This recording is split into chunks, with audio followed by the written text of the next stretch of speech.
Hello students, welcome to our channel advance history. आज हम करेंगे अरबों का आक्रमण भारत पर कि किस प्रकार अरबों ने आक्रमण किया। सबसे पहले आक्रमणकारी थे अरब। व्यापारिक संबंध क्या थे अरब के साथ हमारे, और किस रास्ते से वो भारत में घुसे और क्या कुछ आके उन्होंने किया। तो भारत पर अरबों का आक्रमण। पश्चिमी समुद्री तट, बम्बई, कच्छ, खंबात की खाड़ी से व्यापार होता था भारत पर। बम्बई, कच्छ, खंबात की खाड़ी से व्यापार होता था। पश्चिमी समुद्र तट हैं, ये सारे पश्चिम में हैं। और अरब आक्रमण की जानकारी कहाँ से मिलती है हमें? 9वीं शताब्दी के बिलादुरी कृत किताब है एक, कुतुल अल बलदान से हमें इस बात की जानकारी मिलती है कि अरबों ने हमारे भारत पर आक्रमण किए थे। चचनामा सिंध हिंदू राजा है, सिंध की है ये पुस्तक। 1216 ईस्वी में लिखी गई है। भाषा इसकी फारसी है। अरब मकरान के मरू प्रदेश के समतली भाग से सिंध में प्रवेश किया था। मकरान के अरबों ने मकरान के तट से। और कब आए थे? 712 ईस्वी में मोहम्मद बिन कासिम ने सिंध पर पहला आक्रमण किया था। सर्वप्रथम रावार के युद्ध के बाद थट्टा के पास देवल बंदरगाह पर अधिकार किया था। सबसे पहले देवल बंदरगाह पर अधिकार किया था अरबों ने। और अरबी था यह मोहम्मद बिन कासिम। आक्रमण के समय सिंध का शासक दाहिर था। जो सिंध का शासन था वह दाहिर था, जिस पर इसने आक्रमण किया था। इसने सिंध और मुल्तान को जीत लिया था आक्रमण करके। तो अरबों ने भारतीयों से कौन सी शिक्षा ली? अरब जब यहाँ आए तो उन्होंने भारतीयों से कुछ सीखा, कुछ भारतीयों को वो देकर गए। तो चिकित्सा, दर्शन शास्त्र, नक्षत्र विज्ञान, गणित, शासन प्रबंध, भारतीयों से इन्होंने शिक्षा ली। मंसूर 753 ईस्वी से 744 ईस्वी में अरब विद्वान था मंसूर।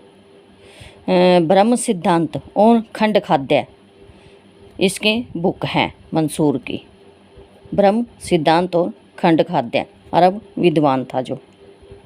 इसके इन दोनों के अंदर, खंड खाद्य और ब्रह्म सिद्धांत के अंदर भी हमें काफ़ी कुछ जानकारी मिलती है कि भारत पर अरबों ने किस प्रकार आक्रमण किया। अल्फजारी ने अरबी में इन पुस्तकों का अनुवाद किया है। खंड खाद्य और क्या थी? ब्रह्म सिद्धांत। अल्फजारी ने अरबी भाषा में इनका अनुवाद किया है। पंचतंत्र का अनुवाद अरबी भाषा में कलिल्ला व दिमन्ना नाम से हुआ है। कलिल्ला व दिमन्ना नाम से हुआ है, जिसका उल्लेख अल बरूनी ने किया है। पंचतंत्र को अरबी भाषा में कलिल्ला और दिमन्ना नाम से किया है इसका वर्णन। अरबों ने सिंध में ऊंट पालन, खजूर की खेती का प्रचलन किया। अरब लाए थे यहाँ ऊंट और खजूर। दिरहम नामक सिक्के का सिंध में प्रचलन था। सिंध में दिरहम नामक सिक्का चलता था उस वक्त। मोहम्मद बिन कासिम ने भारतीयों से पहली बार जजिया कर वसूल किया। यानी पहली बार, सबसे पहले जजिया कर वसूल करने वाला कौन सा शासक था? अरब मोहम्मद बिन कासिम था भारतीयों से। तुर्क आक्रमण, ये तो अरब थे, अब तुर्क आक्रमण। प्रभाव क्या था तुर्क का? सामाजिक, धार्मिक, राजनीतिक। अरबों के अधूरे काम को इन्होंने पूरा किया तुर्कों ने। तो पैगंबर मोहम्मद के बाद इस्लाम के खलीफा अबू बकर, उमर, उस्मान और अली, ये सब आते हैं। कुरान में खलीफा पृथ्वी पर खुदा का प्रतिनिधि माना जाता है खलीफा को। और प्रारंभ में इसकी राजधानी खलीफा की थी मदीना। ये एक व्यक्ति था, किसी व्यक्ति विशेष ने खुद को पृथ्वी पर खुद का प्रतिनिधि कहा है, जो इनका खलीफा था। उम्मया वंश के समय, उमैया वंश के समय शासक वाजिद के समय राजधानी मदीना से दमिश्क बनी गई थी, जो उमैया वंश के इनके बाद के वंश थे। अब्बासी खलीफाओं ने अपनी राजधानी बगदाद बनाई, जो अब्बासी खलीफा थे। और यामिनी वंश के संस्थापक अल्पतगीन था, जो 986 ईस्वी में भारत आया। राजधानी गजनी बनाई इसने। अल्पतगीन का पुत्र सुबुक्तगीन प्रथम तुर्की शासक था, जिसने भारत पर हिंदू शाही शासक जयपाल के राज्य का पर आक्रमण किया था। जो हिंदू शाही शासक था उस समय जयपाल, अल्पतगीन या सुबुक्तगीन प्रथम के समय। सुबुक्तगीन की विजयों से उत्साहित होकर मोहम्मद गजनवी ने, इसके बाद मोहम्मद गजनवी आता है, 1001 से 1027 तक भारत पर 17 बार आक्रमण किए। हिस्टोरियोग्राफर है जाफ़र, वो कहता है कि महमूद गजनवी का उद्देश्य भारत में इस्लाम धर्म का प्रचार नहीं करना था, सिर्फ धन लूटना था। और हिस्टोरियोग्राफर उत्तबी कहते हैं कि इस्लाम प्रचार व मूर्ति पूजा को ख़त्म करना था उसका मतलब, तभी उसने यहाँ की मूर्तियों को तोड़ा और जब भी उसके कारण मूर्ति भंजक इसको उपाधि दी गई। महमूद का दरबारी था उत्तबी। पंजाब और मुल्तान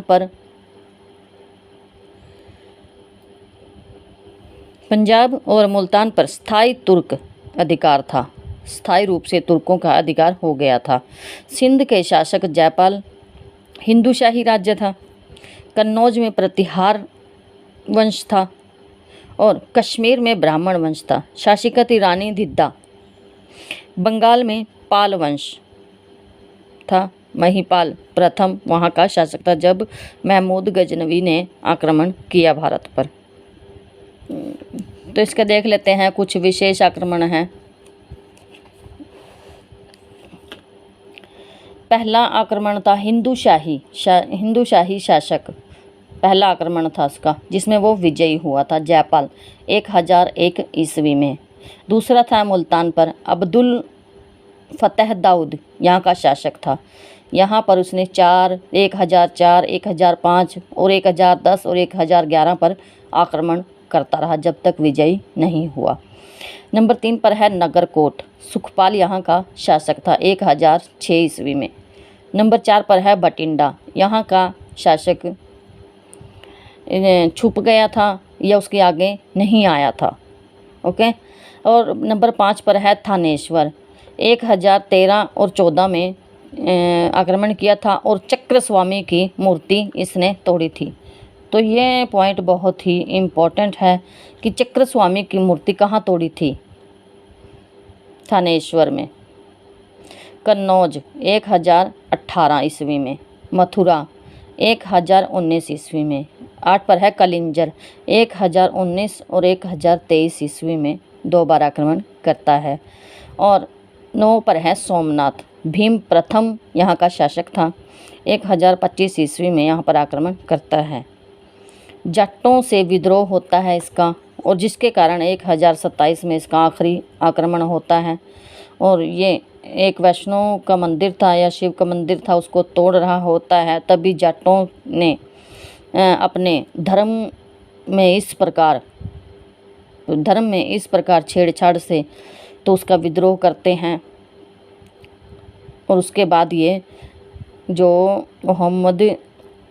महमूद गजनवी होता है ये भाग खड़ा होता है वहाँ से जाटों के विद्रोह से। पंजाब में महमूद ने प्रत्यक्ष शासन स्थापित किया, जिससे दूर स्थित प्रांतों की विजयों के लिए भारत में एक सैनिकों की आवश्यकता थी, ताकि दूसरे राज्यों को भी वो विजयी कर सके। आवश्यकता पूर्ति के लिए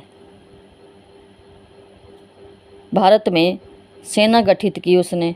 कमान कहाँ थी उसकी? तिलक नामक हिंदू के हाथ में सौंप दी उसकी कमान कि सेना को गठित करो और उसको संरक्षित करो। महमूद के दरबार में अल-बरूनी, फिरदौसी, उत्बी, उजारी, तुस्सी, उनसूरी और ये विद्वान रहते हैं। किताबुल यामिनी तारीख उतबी की है। तारीख़ यामिनी और किताबुल यामिनी उतबी की लिखी हुई पुस्तक है ये। महमूद गजनवी के आक्रमण किस समय भारत आया था अल-बरूनी? जब ये आक्रमण कर रहा था तो उसी समय ये भारत आया था यात्रा पर। महमूद गजनवी 1175 ईस्वी में मुल्तान पर अधिकार कर मोहम्मद गोरी 1175 ईस्वी में मुल्तान पर अधिकार किया, किंतु गुजरात के शासक मूल राज द्वितीय से यह पराजित हुआ था। मोहम्मद गोरी।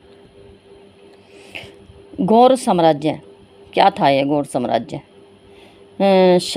शंशबनी प्रमुख राजवंश था। शंशबनी गौरी साम्राज्य से संबंधित थे गोरी राजवंश। शंशबनी राजवंश उत्तर पश्चिमी अफगानिस्तान में था। ये इसका आधार आरंभ में गजनी के अधीन था। ये महमूद गजनवी के अधीन था और बाद में ये आज़ाद हो जाता है और अपने अनुसार अपना राज्य बनाने लगता है। पंजाब में उस समय गजनी राजवंश का शासन था 1186 में 1186 में। और तराइन के पंजाब में उस समय गजनी राजवंश का शासन था 1186 ईस्वी में। गोरी ने छल से खुरसव को कैद कर लिया और संपूर्ण पंजाब पर अपना अधिकार कर दिया।